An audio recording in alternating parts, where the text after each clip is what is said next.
영적 전쟁의 최전선에 계시네요. 예.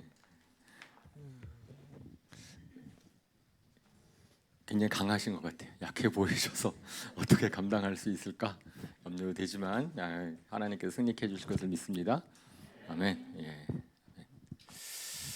예, 감사합니다. 저희 특별히 침례식 마지막 이 건물에서의 침례식이기 때문에 이번에 많은 분들이 침례를 받고요. 그리고 또 특히 젊은 분들이 많이 또 침례를 받아서 좀 감사합니다. 예, 오늘 제목은 하늘 소망과 면류관입니다. 저희가 특별하게 오늘 주일을 특별한 주일로 제가 소개를 해드리고 싶어요. 저희가 원래 우리나라 국가에 현충일이 있잖아요. 현충일은 나라를 위해서 이제 애쓰신 수국하신 분들을 갖다 기념하는 그런 날이죠. 이제 그런 것처럼 저희도 교회에서도 같이 신앙생활을 하다가 먼저 하늘나라로 간 분들을 기념하고 기억했으면 좋겠다라는 생각이 있었습니다. 그래서 저희가 이제 2017년도에 제가 신천교회를 섬길 때에 그래서 특별하게 한 주일을 좀 정했으면 좋겠다. 이제 그런 생각이 들었고 그 날짜를 부활절 다음으로 했으면 좋겠다라는 데 의견이 모아졌습니다. 왜냐하면 우리는 천국에 대한 소망을 가지고 있기 때문에 먼저 하늘나라 가신 분들이 있지만 우리가 그분들을 이렇게 슬픔으로 기억하는 것이 아니라 다시 천국에서 만나볼 소망으로 기억했으면 좋겠다 라는 생각이었고요. 그리고 우리가 정말 부활의 진정한 의미는 지난주에 우리 부활절 우리 할렐루야 찬양도 했는데 이게 영생 우리가 가지고 있는 생명 이것이 실질적인 것이다라는 것을 꼭 기억했으면 좋겠다라는 의미가 있습니다.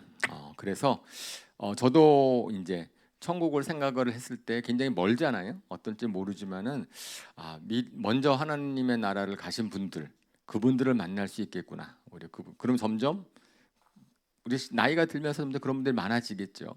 그러면 더 천국에 가고 싶어지지 않을까? 그분들을 만나고 싶어지지 않을까? 이런 생각입니다. 그래서 이제 명칭을 정하려고 했을 때 그 당시에 하늘 소망 주일로 할 것이냐, 면류관 주일로 할 것이냐 논의를 하다가 이제 하늘 소망 주일이라는 거로 하기로 결정을 했는데 뭐 괜찮지 않을까요? 저는 전체 하나 교회가 같이 하늘 소망 주일을 통하여서 우리와 같이 신앙생활했던 분들을 기억하면 참 좋겠다 이런 생각을 하는데 그래서 오늘 소개를 해드리려고 합니다. 본문 말씀은 디모데후서 4장 6절에서 8절 말씀입니다. 우리 같이 한 목소리로 읽겠습니다. 시작. 나는 이미 부어드리는 제물로 피를 흘릴 때가 되었고 세상을 떠날 때가 되었습니다. 나는 선한 싸움을 다 싸우고 달려갈 길을 마치고 믿음을 지켰습니다. 이제는 나를 위하여 의의 면류관이 마련되어 있으므로 의로운 재판장이신 주님께서 그날에 그것을 나에게 주실 것이며 나에게만이 아니라 주님께서 나타나시기를 사모하는 모든 사람에게도 주실 것입니다.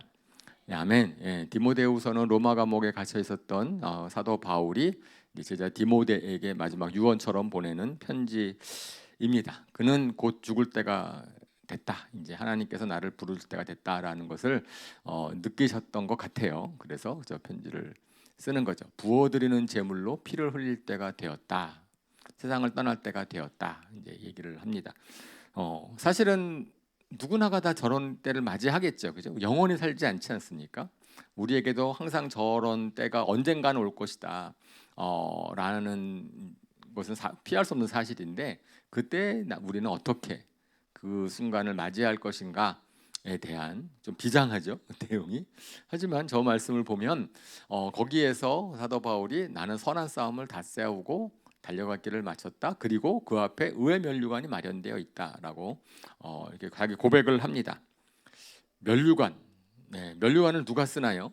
면류관은 특별하게 공이 있는 사람들, 존경과 그 다음에 그런 영광을 받기 합당한 사람들이 쓰는 거죠.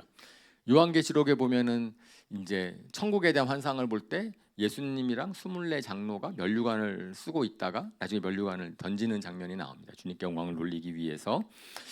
그리고 원래 면류관 그러면은 우리가 그리스 올림픽 때에 경기에서 우승하는 사람들한테 월계관 이런 걸 생각할 수 있지요.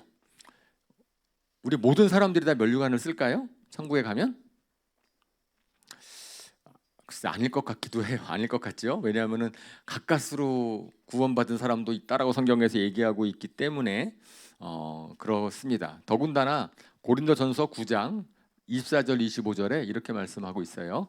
예, 교독할게요. 경기장에서 달리기를 하는 사람들이 모두 달리지만 상을 받는 사람은 하나뿐이라는 것을 여러분 알지 못합니까? 이와 같이 여러분도 상을 받을 수 있도록 달리십시오. 경기에 나서는 사람은 모든 일에 절제를 합니다. 그런데 그들은 썩어 없어질 월계관을 얻으려고 절제를 하는 것이지만 우리는 썩지 않은 월계관을 얻으려고 하는 것입니다. 예, 저거를 보면은 모든 사람들이 월계관을 받는 건 아니다. 애를 쓴 사람들, 주님께서 상을 주시기를 원하는 분, 하나님께서 상을 주시는 거니까 월계관 우리가 얻는 게 아니고 하나님이 주시는 거니까 이제 그렇게 상 받기를 위해서 애써라라고 말씀을 합니다. 그러니까 우리 인생을 바라볼 때 하나님께 내가 상을 받을 인생을 살아야 되겠다라는 생각을 했으면 좋겠어요. 그죠? 그런 생각 하십시다. 이왕 딱 한번 상을 받고 나중에 천국에 갔을 때 하나님이 상을 주면 얼마나 좋을까. 예.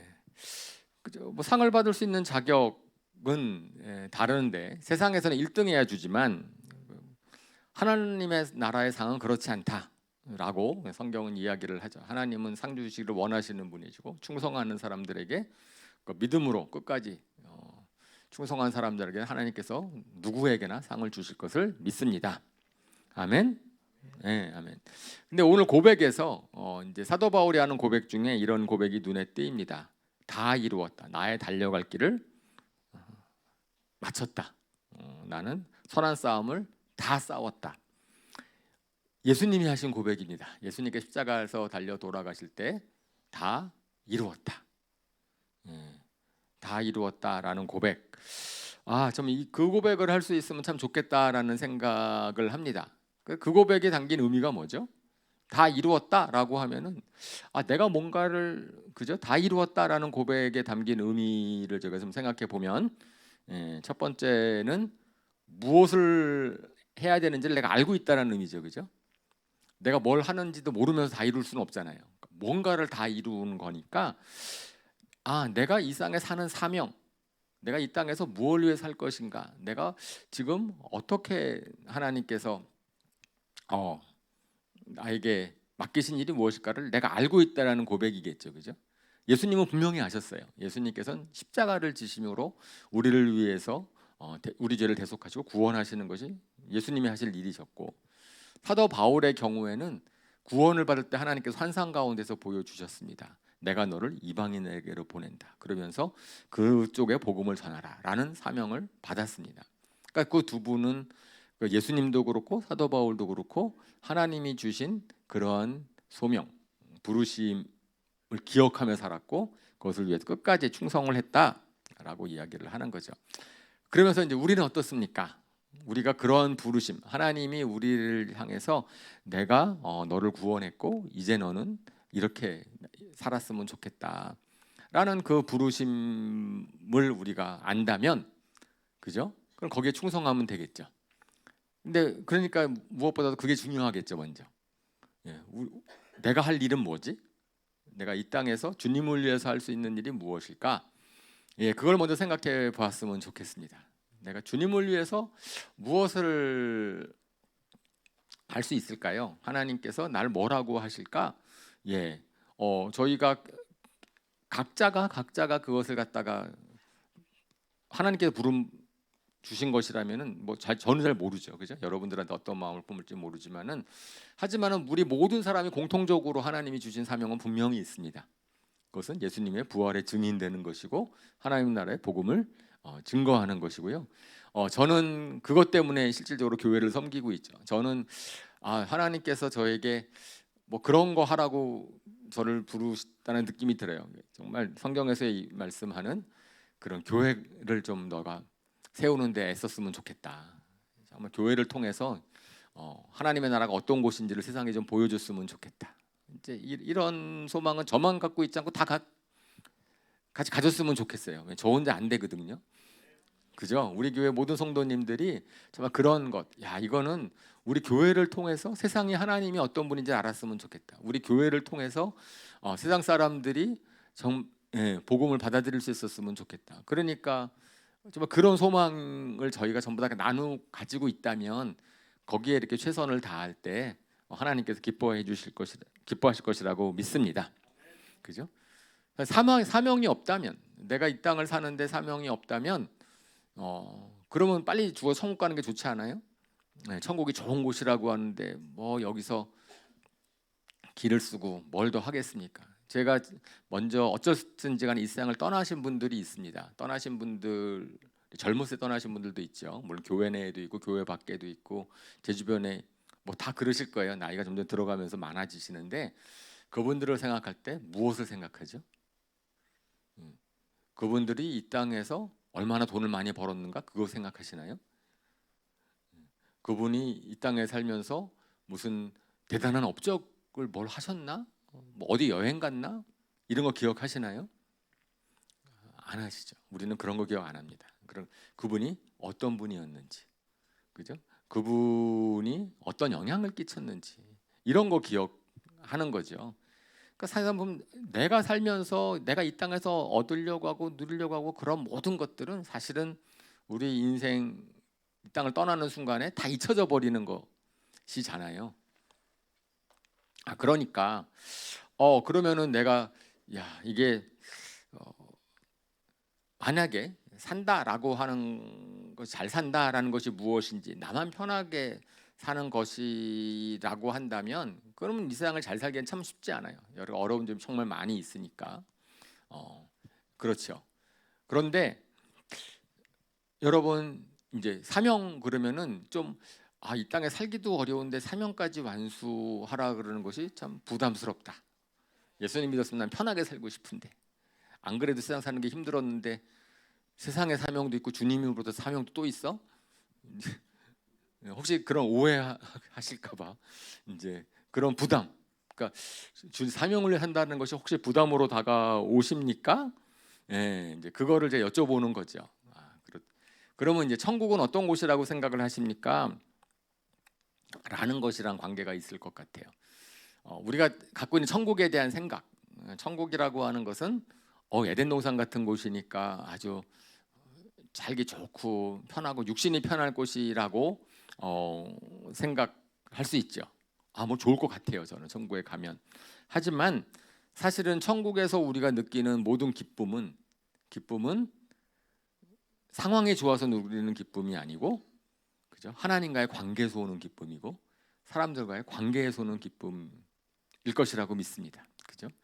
그러니까 하나님과 관계가 좋고 기쁘면은 천국에서 생활이 굉장히 기쁠 것 같아요. 근데 우리가 하나님과의 가까움, 친밀감 얘기를 많이 하는데 그 친밀감이라고 하는 것은 사실은 우리가 하나님의 마음을 알아들이고 하나님과 같이 교제하고 교통하는 게 필요하겠죠. 하나님께서 사명을 우리한테 주시는 이유는 그런 하나님을 이해하고 하나님의 마음을 알게 되고 하나님과 가까이 하도록 하나님이 우리를 동참시키시는 것이라고 저는 믿습니다. 우리 부모님이 자녀들에게 뭐 이제 같이 일을 하자라고 얘기를 했을 때 자녀들 일 시키려고 그러는 거 아니죠. 그죠? 자녀들과 같이 동역하는 기쁨, 그리고 자녀들이 우리 부모님의 마음을 또 이해해주고 그래서 서로 통하는 뭐 이런 것이겠지요. 저는 그래서 하나님께서 우리에게 하나님의 일에 동참할 수 있는 기회를 주시는 것이 굉장히 특권이고 감사한 것이고 그거를 통해서 하나님을 더 알아가게 되고 어쩌면은 그것보다 더 의미 있는 일이 있을 수 있을까 이 세상에 이제 그런 것을 생각하게 됩니다. 그래서 저는 이제 첫 번째로 우리가 내가 이 땅을 살면서 무엇을 위해 살 것인가를 한번 생각해봤으면 좋겠어요. 우리에게 그죠? 하나님이 우리에게 준 사명이 무엇일까? 그렇게 되면 그 다음에 이제 다 이루었다라는 고백에는 이제 두 번째 내가 무엇을 하며 살 건지를 압니다라고 하는 고백과 아울러서 두 번째는 그것을 위해서 제가 충성했습니다. 정말 다 이루었으면 최선을 다한 것이죠. 그죠? 최선을 하나님께서 주시는 만큼의 최선을 다했습니다. 게으름 피우면서 농땡이 치면서 다 이루었다 그럴 사람은 없겠죠. 그죠? 예. 그럴 것입니다. 그래서 성경은 이제 오늘 사도 바울의 고백도 그렇고 곳곳에서 전부 다 달리기다라고 얘기를 합니다. 예. 천국으로 가는 순례의 여정은 달리기다라고 표현을 하고 있어요. 그냥 유유자적 걸어가는 것은 아니다. 왜 그럴까요? 유유자적 걸어가는 것이 아니라 왜 마라톤 달리기 이렇게 표현을 할까? 그것이 절제가 필요한 것이기 때문에 그렇습니다. 우리 걸어갈 때는 이런 것 저런 거 치장하면서 갈 수 있는데 달리기 하시는 분들 계시잖아요. 우리 달려보면 어떠죠? 다 귀찮아지죠. 모든 게 다 달리기 하는 사람들은 뭔가 계속 지속하는데 방해가 되는 건 다 버리고 싶잖아요. 버리고 싶죠, 그죠? 뭐 거추장스러운 거는 다 버려서 몸을 가볍게 하고 싶죠. 그러니까 달리기를 완주하려면은 사실은 무엇이 중요한 것이고 무엇이 중요하지 않은 것인지를 우리가 분별하게 됩니다. 정말 내가 주님의 일, 주님이 맡겨주신 사명을 갖다 잘하려고 하면은 사실 그런 것 하는데 방해가 되는 것들이 생기거든요. 그죠? 그럼 방해가 되는 것들은 그냥 버려버리면 되는 거죠. 포기해야 되겠구나. 이것은 내가 버려야 돼. 절제를 하는 거지요. 저는 그런 것 같아요. 우리 우선순위라는 거죠. 우선순위가 있어서 이거를 하기 위해서 다른 것들은 내가 버릴 수 있느냐 라고 하는 겁니다. 신앙생활도 결국은 이런 달리기 같아요. 처음에는 막 의욕을 가지고 열의를 가지고 시작을 하는데 중간에 가면은 위기가 옵니다. 좀 밋밋하여지고 열정도 좀 사라지게 되고 또 생각지 않은 어려움이 생기면은 이제 고민도 되고 이것이 될 수 있을 것인가? 그죠? 근데 그런 신앙생활이 10년, 20년 막 가면서도 어떻게 끊임없이 그런 충성을 다할 수 있고 다 이루었다라고 말할 수 있을까? 어떻게 예수님과 사도 바울은 그런 삶을 살 수 있었을까? 그것은 사명감 갖고만 되는 게 아니죠. 사명 갖고 되는 것이 아니고 그 과정에서 누리는 보람이 있고 기쁨이 있기 때문에 그럴 거예요. 저는 달리기 별로 안 좋아하거든요. 그래서 뭐 무릎도 아프다고 핑계도 되지만 재미가 없어요. 달리기를 하면. 저는 이제 운동하는 건 좋아하는데 달리기는 정말 못 하겠어요. 재미없어서. 근데 달리기를 하시는 분들은 또 재미있다 그러더라고요. 달리면서 뭐 그저 김영란 집사님 재미있어서 하시지 않나? 저 위에 계시는구나 지금. 근데 막 마라톤 하시는 분들은 또 그게 또 중독처럼 뭐 또 재미있다고 하니까 사실은 그거죠. 그러니까 우리가 그 일을 할 수 있는 것은 억지로 하는 것이 아니고 그 과정을 통하여서 하나님과의 교제, 하나님과의 그러한 남들이 알지 못하지만은 누리는 것이 있기 때문에 제가 교회 사역을 이렇게 한다고 하면서 제가 재미없는데 억지로 하겠어요? 제가 얼마나 재미를 추구하는 사람인지. 저는 재미없는 거 못해요. 저는 재미없는 거 못하고요. 근데 이렇게 주님의 일을 하고 교회를 하고 하는 것이 하나님께서 저에게 주시는 기쁨이 있고 감사가 있고 만족감이 있습니다. 그러니까 다른 것들을 그냥 쉽게 포기하는 거죠. 다른 거 제가 정말 옛날에 많이 놀아봤기 때문에 세상 노는 것이 얼마나 더덥고 이제 그런 거 잘 알아요. 제가 참 정말 많이 놀아봐서 안 믿으시겠지만 근데 제 친구들 보니까 저랑 같이 놀았던 친구들 보니까 지금은 다 못 놀더라고요. 재미없대요. 근데 저는 이해가 잘 안 가죠. 저거 그냥 하면 재밌긴 할 텐데. 근데 뭐 어쨌든 그렇습니다. 그러니까 매일매일의 주님의 교제가 있기 때문에 갈 수 있는 겁니다. 다 이루었다. 하나님이 주신 사명을 우리가 이룰 때는 다른 사람은 잘 저 어떻게 저러지? 이해하지 못하지만은 본인은 그렇게 할 수 있는 이유가 있는 거고 하면서 느끼는 감사와 그 기쁨이 있기 때문에 하는 겁니다. 근데 이것이 영원히 그렇게만 가는 게 아니라 또 그 세 번째 다 이루었다라고 고백할 수 있는 것에서는 이루었다 그러면은 그 다음에는 뭐가 있는 거잖아요. 그죠? 다 이루었고서 거기서 끝. 그리고 그럼 그다음 뭐예요? 예. 그 뭐가 있어야지 다 이룬 거죠, 그죠? 그 이거 그 하나님께서 약속해 주시는 겁니다. 그 다음이 있다는 거예요. 히브리서 12장 2절 말씀 같이 한번 읽어볼까요? 시작.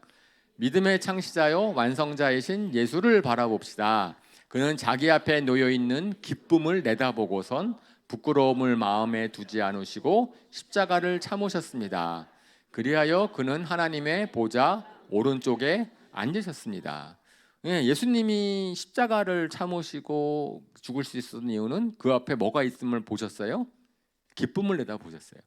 사도 바울이 충성할 수 있던 이유는 오늘 읽는 고백에서 뭐가 있어요? 면류관이 있다. 하나님께서 의의 면류관을 예비해 주실 것이다라는 그 다음이 있다는 거죠. 그 다음 하나님께서 우리에게 사명을 주시고 거기에 충성을 다할 때는 그 이후에 그 충성으로 말미암아서 우리가 누리게 될 영광과 기쁨이 있다라는 것을 믿음으로 보는 겁니다. 그죠? 저희가 이렇게 교회에 대해서 우리가 교회를 통하여서 하나님의 영광을 드러냈으면 좋겠다라고 한다면 사실은 우리 교회에 속한 우리들한테 얼마나 큰 영광이고 기쁨이겠어요. 만약에 하나님께서 우리 교회를 통하여서 다른 사람들에게 복음을 전하고 그다음에 하나님 나라를 증거하는 된다면 정말 그래서 우리 교회가 부흥한다면 그러면 그것이 우리 자신들에게 얼마나 큰 기쁨이 될까, 얼마나 큰 보람이 될까. 그런 거고 아울러서 하나님 나라에 가서도 하나님께서 상급을 주실 것이다 라고 이야기를 하는 거죠.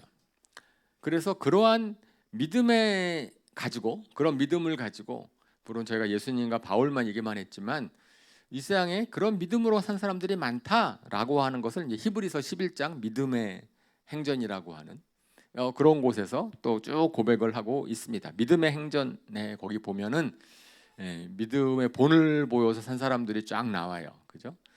처음에 아벨부터 시작을 해서 아벨, 에녹, 노아, 아브라함, 이삭, 야곱, 모세, 다윗 쭉 이렇게 나오는데 그 명예의 전당이라고 얘기를 해요. 그 명예의 전당, 면류관을 받은 사람들, 성경에서 인정한 사람들의 리스트가 나오는데 마지막에 이렇게 마지막에는 다 요약을 나열하지 못하고 저렇게 요약을 하죠. 교독할게요.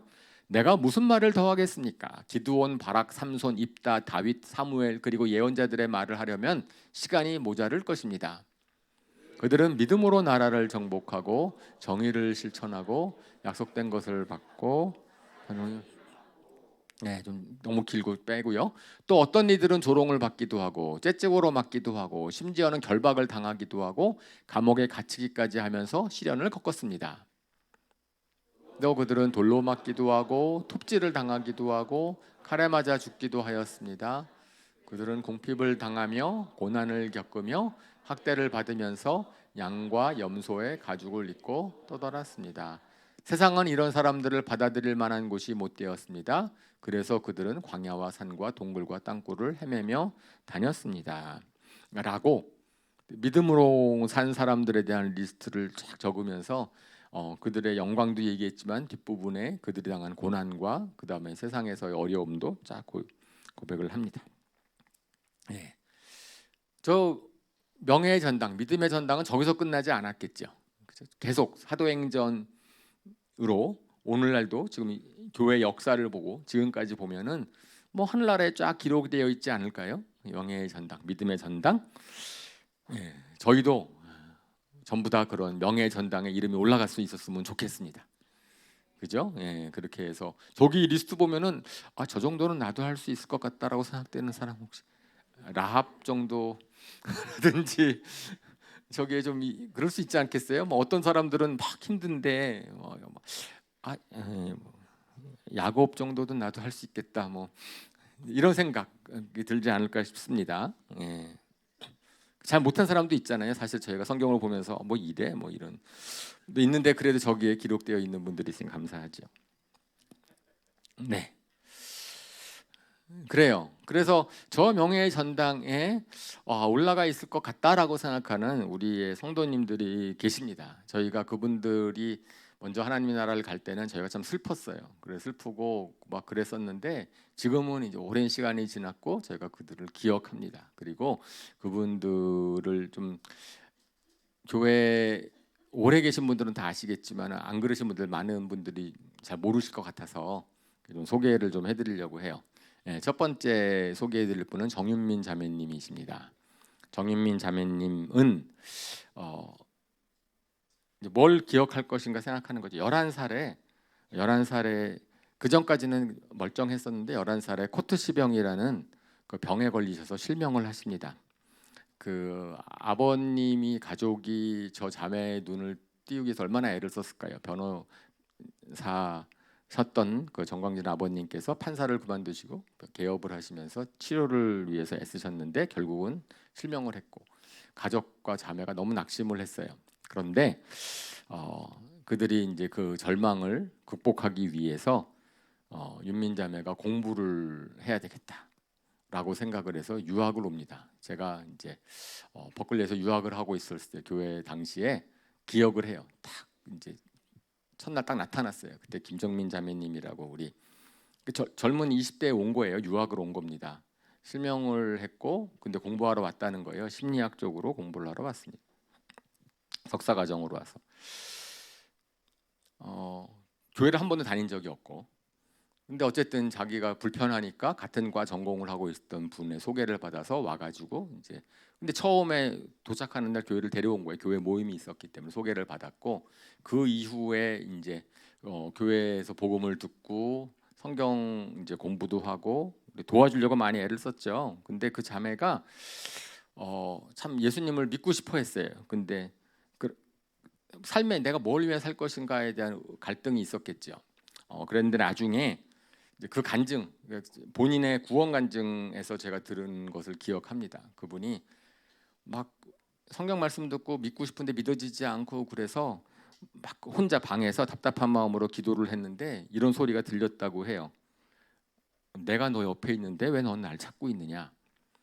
이제 이런 얘기가 딱 귀에 들리면서 아 주님이 나와 함께 계셨구나라는 것을 알고 깨닫고 그때 회개하고 예수님 영접을 합니다. 그리고 완전히 변해요. 그 자매가 육신의 눈은 멀어도 영적인 눈이 띄어졌지 않습니까? 그래서 저는 물론 이제 한국에 먼저 왔고요. 그 자매가 좀 이제 미국에 더 있었는데 그 자매가 석사 과정을 마치고 박사 과정을 하는 도중에 귀국을 합니다. 귀국을 하고 이제 1994년도에 우리 이제 그때 교회를 세웠으니까 교회 나오기 시작을 했어요. 근데 그 자매가 살던 집이 교회와 제가 그때 교대 앞에 살았었는데 교대 그 사이의 집이에요. 그래서 교회를 왔다 갔다 할 때 저희가 차로 이제 많이 이제 그 자매를 집에 데려다주고 했었습니다. 그 자매가 맹아학교 교사로 취직을 했어요. 한국에 와서 자기 같은 맹아인 동생들을 돕겠다라고 했습니다. 근데 그 자매가 사명감을 갖고 가죠.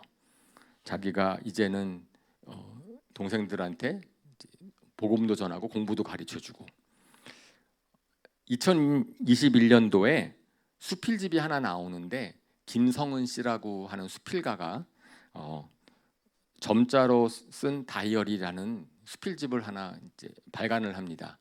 근데 거기에 이제 글을 하나 쓰는데 글을 하나 쓰는 것에 이제 정윤민 선생님에 대한 회록을 담아요.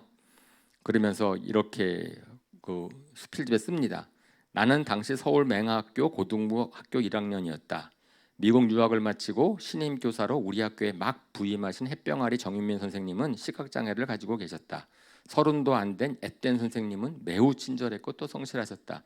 남학생들이 짓궂은 농담을 할 때도 화 한 번 내지 않는 착한 우리 선생님은 통곤하실 적에도 흰 지팡이를 든 채 씩씩하게 독립보행을 하셨고 그 다음에 우연히 마주친 학생이 안내를 자원하여 팔을 내밀면 조금은 수줍은 몸짓으로 학생들의 팔을 살며시 잡곤 하였다.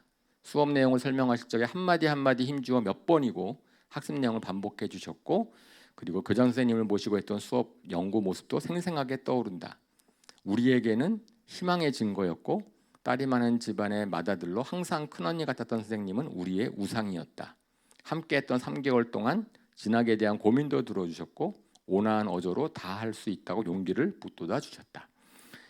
참 관계성을 잘 맺은 자매였어요. 저 자매랑 누가 얘기를 하면은 마음을 다 터놓고 얘기를 할 수 있었습니다. 왜냐하면 그 윤민 자매는 오직 상대편을 행복하게 해주고 싶고 상대편을 위하고 싶은 관심과 사랑을 마음속에 품고 계셨기 때문이죠. 눈이 멀었는데도 불구하고 이제 과천까지 친구를 전도하기 위해서 혼자 버스 타고 질 타고 다니면서 복음을 전했습니다. 그 열매가 지금 수원교회에 또 한 자매가 있지요. 그 자매가 맑고 높은 음색으로 이제 노래하는 것을 되게 좋아해서 삼풍백화점 사고로 소천하시기 전날 교회에서 불렀던 나의 사랑 나의 생명 나의 예수님, 저 찬송을 불렀던 것을 제가 다 기억해서 그래서 저거로 이제 추모집을 냈기도 했었습니다. 그죠? 그러니까 한동안은 저 노래를 제가 좀 부르지도 못했어요. 좀 너무 슬퍼서.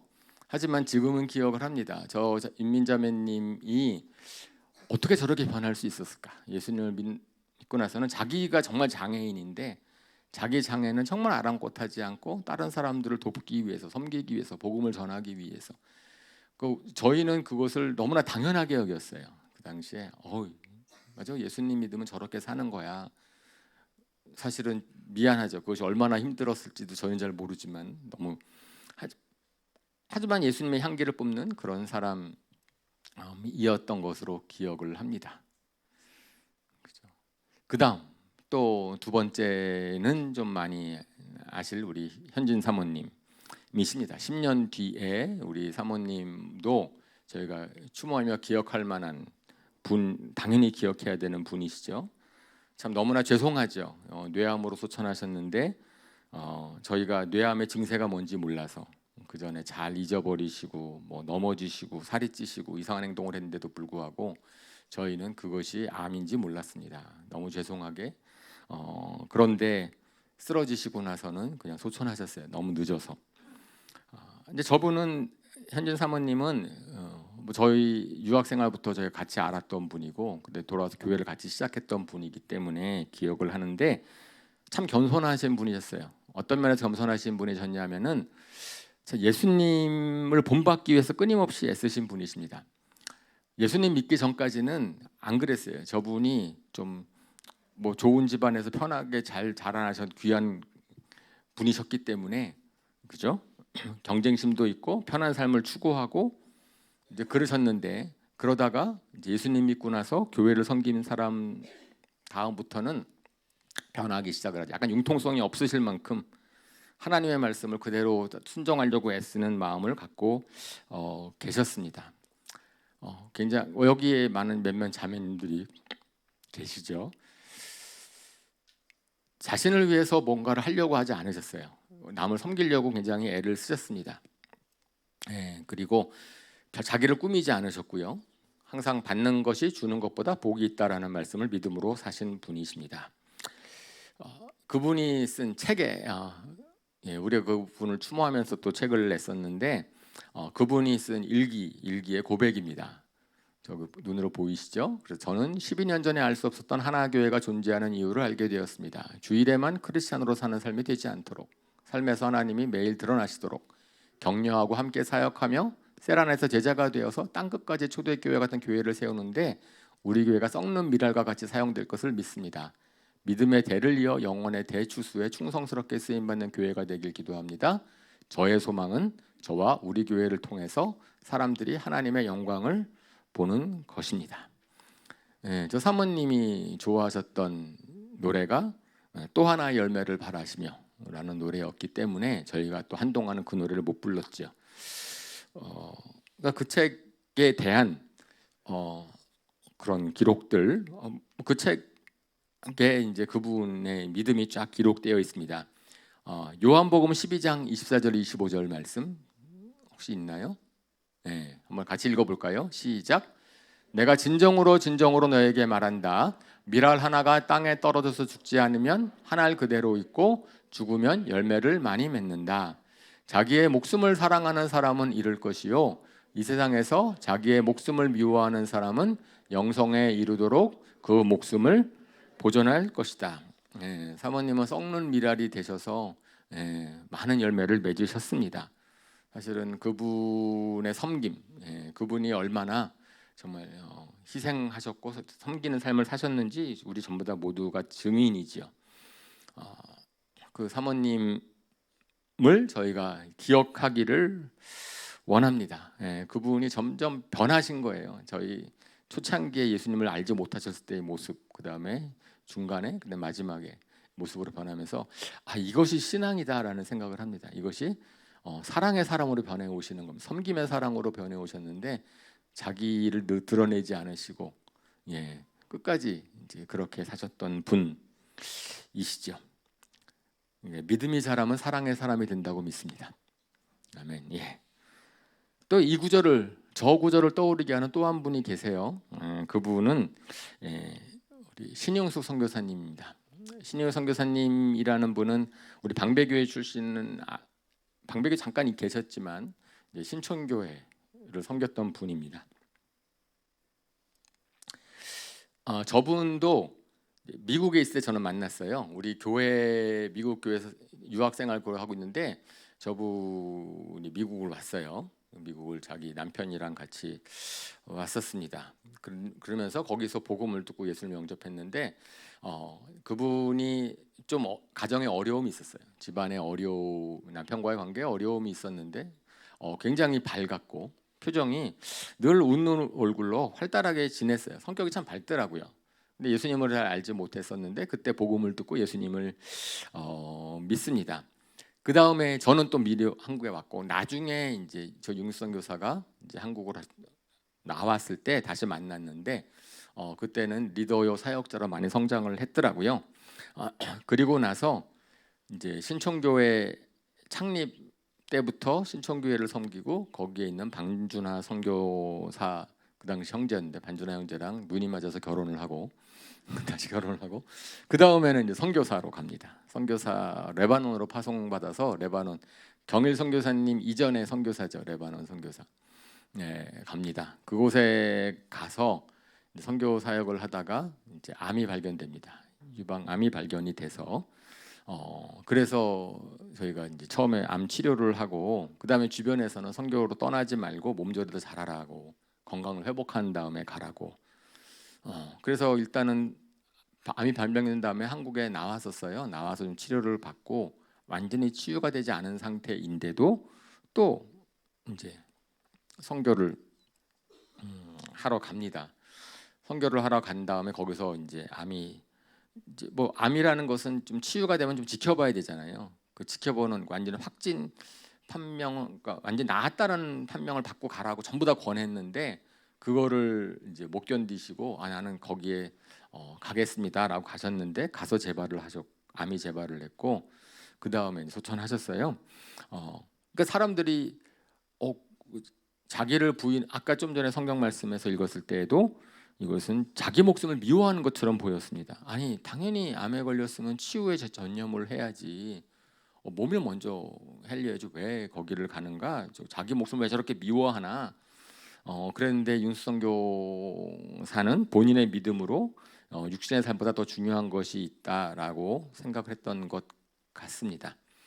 사실은 이제 그렇게 되면은 자기를 위해서 뭐 집도 갖고 싶고 뭐 교제도 하고 싶고 놀고도 싶고 뭐 그랬을 터인데 선교에 대한 열정을 포기하지 않았습니다. 그리고 아무도 말리지 못했어요.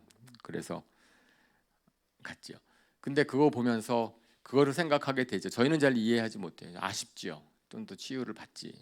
그랬는데 사도 바울이 예루살렘으로 갈 때 모든 사람들이 다 말립니다. 예루살렘으로 가면 죽습니다. 예루살렘으로 가면 잡힐 겁니다. 그리고 성령님께서 그걸 보여주셨습니다. 그런데도 불구하고 사도 바울은 예루살렘으로 갑니다. 왜 갔을까?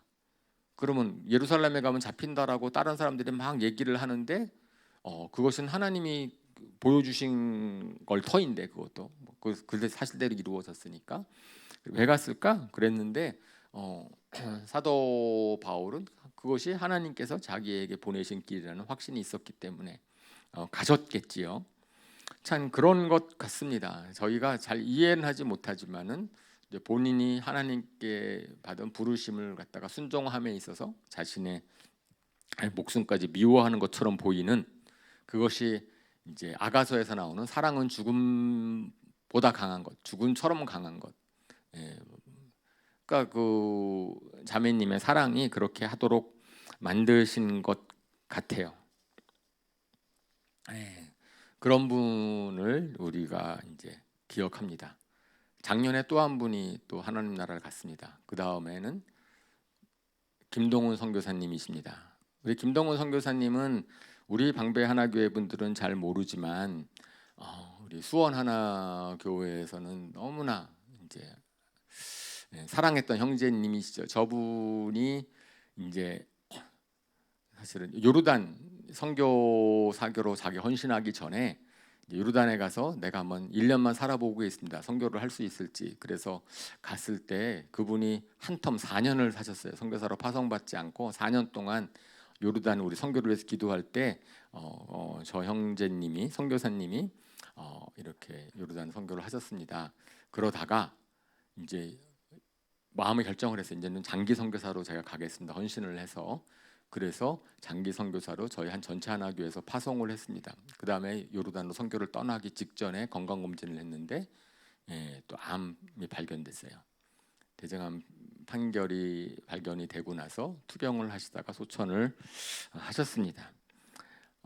저분이 거기에 이제 간증하고 찬양 뭐 하는 게 많이 있는데 이제 저분의 고백입니다. 나는 나의 세대로 하여금 예수 그리스도의 이름을 높이게 하겠다. 이제 이런 소명감을 가지고 소명을 가지고 충성스럽게 교회를 섬기고 복음을 위해서 있던 분이십니다. 예, 투병하는 도중에서도 전국을 돌아다니면서 선교에 대한 간증도 많이 하셨고 그리고 애를 쓰셨어요. 근데 이제 작년에 이제 소천을 하셨죠. 그리고 또 한 분은 제가 기억하는 이승준 집사님이시다. 이제 이건 우리 교회랑 오래 신앙생활 같이 하셨던 분들은 아시겠지만 신촌교회에서 찬양 사역자로 그 다음에 재정 집사로 교회를 위해서 많이 애쓰셨던 분이세요. 저 1년 대학교 후배고 제가 유학 갔을 때 저를 갖다가 잘 대접해줬던 저랑 굉장히 친하게 지냈던 이제 집사인데 저분도 이제 암으로 이제 소천을 하셨습니다. 저 자매님이나 뭐 자녀들 우리가 잘 아는데 하여튼 교회를 위해서 애쓰셨던 그 헌신들 저희가 기억을 하지요. 이렇게 그 다음 슬라이드를 보여주시면 저희가 5분을 제가 소개시켜 드렸는데 그거보다 우리가 더 또 많이 우리 교회에서 이제 추모도 많이 하고 소천하시는 분들이 계십니다. 근데 특별히 소개시켜드린 분들은 좀 젊은데 정말 하나님께서 먼저 데려가신 분들이죠. 저는 이제 저분들 생각하면서 이사야서 57장 1절에서 2절 말씀 한번 읽어볼까요? 시작. 의인이 망해도 그것을 마음에 두는 자가 없고 경건한 사람이 이 세상을 떠나도 그 뜻을 깨닫는 자가 없다. 의인이 세상을 떠나는 것은 실상은 재앙을 피하여 가는 것이다. 그는 평화로운 곳으로 들어가는 것이다. 바른 길을 걷는 사람은 자기 침상 위에 편히 누울 것이다. 아멘. 뭐 먼저 가신 거죠. 먼저 가셨고 그분은 하나님께서 또 좋은 곳으로 데려가신 곳이라고 저는 믿습니다. 왜냐하면 저희에게는 천국이 있고 부활이 있음을 믿기 때문입니다. 그죠? 창세기 성경에 보면은 일찍 하나님께서 불러가신 분들의 기록이 많이 나와 있어요. 에녹부터 그렇죠. 에녹 남들은 다 900살 사는데 365살 살고 하나님께서 데려가셨어요. 지금으로 따지면 저분이랑 똑같죠. 30세 때 젊었을 때 하나님이 데려가신 분들이십니다.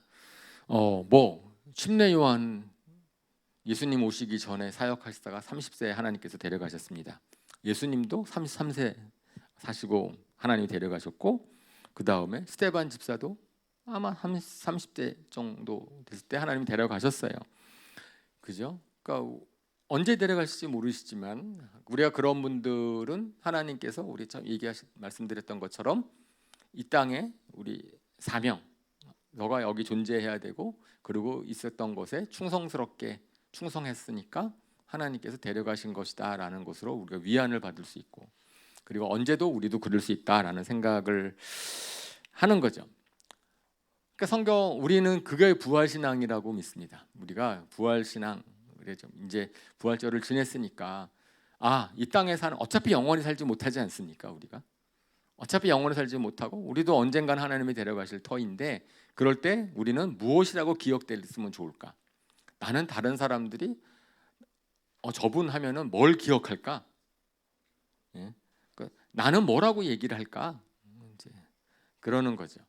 이제 그랬을 때 우리가 좀 전에 살펴보았던 그 분들은 공통점이 있어요. 공통점이 정말 충성스럽게 하나님이 주신 그런 사명을 사셨던 분들이세요. 저희가 그래서 그분들을 그걸 기억하죠. 예, 그분들 다른 거 기억하자 참 감동이 돼요. 저는 저분들을 생각할 때마다 뭐가 저게 저건데 참 믿는다라고 하는 게 저건데 우리 산다라고 하는 게 저거고 우리가 다 그렇기 때문에 그분들을 갖다가 아름답게 기억하고 추모하고 하지 않습니까? 이제 저는 저게 천국 소망의 모습이다라고 생각을 합니다. 빌립보서 1장 20절에서 22절 말씀 우리 참 저것이 저희의 기도 제목이었으면 좋겠어요. 나의 간절한 기대와 희망은 내가 아무 일에도 부끄러움을 당하지 않고 온전히 담대해져서 살든지 죽든지 전과 같이 지금도 내 몸에서 그리스도께서 존귀함을 받으시라는 것입니다. 나에게는 사는 것이 그리스도니 죽는 것도 유익합니다. 그러나 육신을 입고 살아가는 것이 나에게 보람된 일이면 내가 어느 쪽을 택해야 할지 모르겠습니다. 이거 사도 바울이 로마 감옥에 있을 때 했었던 고백인데, 그죠? 사는 것이 그리스도니 죽는 것도 유익합니다. 나는 육신을 입고 살아가는 것이 나에게 보람된 일이면 나는 주님께서 주신 사명을 충성스럽게 가겠습니다라고 얘기를 합니다. 그리고 나의 간절한 기도의 제목은 내 몸에서 그리스도께서 존귀함을 받으시라는 것입니다. 그죠?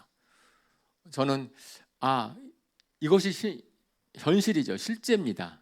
멀리는 성경에만 기록되어 있는 것이 아니고 우리 주변에 우리 같은 형제 자매들이 그렇게 살아가고 있고 사셨다가 먼저 하나님 나라 가신 분들이 계세요. 그죠? 그분들이 우리의 증인들이죠. 히브리서 12장 1절 마지막 말씀 같이 볼 텐데 같이 한번 읽어봅시다. 시작. 그러므로 이렇게 구름대와 같이 수많은 증인이 우리를 둘러싸고 있으니 우리도 갖가지 무거운 짐과 얽매는 죄를 벗어버리고 우리 앞에 놓인 다름질을 참으면서 달려갑시다. 아멘. 이게 믿음 생활, 신앙 생활은 전 이어 달리기 같아요. 주님 다시 오실 때까지 예수님이 하나님 나라 이 땅에 완성시키실 때까지 하나님께서 우리를 통하여서 하나님의 나라가 확장되는 것을 기대하시고 또 우리를 부르시고 우리를 이렇게 모으셨습니다. 저 이어 달리기 같은 거 있잖아요. 우리 유명한 짐 엘리어트 선교사님의 얘기가 있죠. 에쿠아도르 선교사로 아우카 부족을 위해서 선교하러 갔다가 복음 한마디 전하지 못하고 죽임을 당합니다. 그런데도 불구하고 그분이 왜 유명해졌어요? 그 다음에는 그분은 선교지로 가서 죽임을 당했지만은 그 이후에 그 부인 되셨던 분이 다시 에쿠아도르 선교사로 가서 그때 딱 그겁니다. 오늘 우리가 성경 통독 사도행전 읽으신 분들은 아시겠지만 너희가 죽인 예수님을 하나님이 살리셨다. 그러니까 사람들이 그 얘기에 찔림을 받고선 우리가 어떻게 해야 되겠습니까? 마찬가지 역사가 벌어진 겁니다. 아우카 부족이 자기가 엘리어트 선교사를 죽인 것을 회개합니다. 언제? 그 부인이 다시 선교로 들어갔을 때. 그러니까 죽음을 초월해 자기 남편을 죽였기 때문에 그 부족이 원수가 된 것이 아니고 그 부족의 선교의 피가 뿌려졌기 때문에 다시 선교하러 갔을 때 그러면 그 부족이 주님께로 돌아오고 공식적으로 자기가 엘리엇 선교사를 죽인 것을 회심하고 미국에 와서 회심하고 이런 역사가 벌어지는 것이죠. 사실 썩는 미랄에 의해서 그렇게 삶을 사셨던 분들에 의해서 복음이 전해져 왔고 그리고 우리 교회도 지금 이렇게 저희가 세울 수 있었던 것은 그런 분들의 희생과 섬김의 전통 그리고 영성이 전해져 왔기 때문에 지금 저희가 있다고 믿습니다. 저희가 이제 교회 이전을 하고요. 아주 그냥 어려운 점이 많이 있을 수 있을 것 같아요. 근데 우리의 초점이 무엇이냐? 내가 가지고 있는 소망이 무엇인가? 우리가 정말 바라는 것은 우리 교회를 통하여서 그런 일에 하나님의 영광이 하나님 영광 받으시고 우리가 그 일에 쓰임 받는 교회가 되는 일에 우리 한 분 한 분들, 저를 비롯한 모든 분들이 같이 다시 한번 헌신하는 계기가 됐으면 좋겠다라는 생각이 있습니다. 그러면 우리가 나중에 만날 때 너무 기쁘고 너무 반가울 것 같아요. 그죠? 언젠가 만나 뵐 것이라고. 앞에 소개해 분들은 우리가 만나 볼 분들입니다. 아멘. 예, 그때 기쁨으로 만날 수 있게 되기를 바라고, 우리끼리도 그렇죠. 뭐 여기서 톡 까놓고 생각하면 누가 먼저 죽을지 모르잖아요. 죄송합니다만, 그죠? 예, 예, 뭐 젊다고 방심하지 마세요. 예. 하지만 그럴 때 나중에 갔을 때 우리가 이런 추억 얘기하지 않겠어요? 맞아, 그때 우리 교회 생활 같이 했었고, 그때 뭐 이런 일 있었고 저런 일 있었고, 그때 좋은 기억 갖고, 예, 정말 주님께 영광 돌리는 저와 여러분 되시기를 주님의 이름으로 축원합니다. 아멘. 우리 눈 감고 우리 시간에 정말 기도합시다. 이것이 부활 신앙입니다. 우리가 그냥 영원히 그냥 죽지 않고 산다, 천국 간다, 이것이 아니고 궁극적으로 정말 주님의 생명이 우리 가운데 살아서 우리를 변화시키고, 하나님 그리하여서 주님께서 우리에게 준 사명을 우리가 충성하게 했습니다. 끝까지 다름질을 하겠습니다. 우리에게 그런 증인들이 있습니다. 믿음의 증인들이 먼저 하늘나라로 간 그런 분들, 우리를 응원하고 계심을 믿습니다. 우리 교회를 사랑했던 분들, 사랑하시는 분들이 또 우리를 응원하고 있습니다. 우리가 앞으로 어떤 상황이 있다 할지라도, 개인적으로 교회적으로 어떤 일이 있다 할지라도 하나님 주님께 충성합니다. 이 그런 고백으로 같이 헌신기도 하시겠습니다.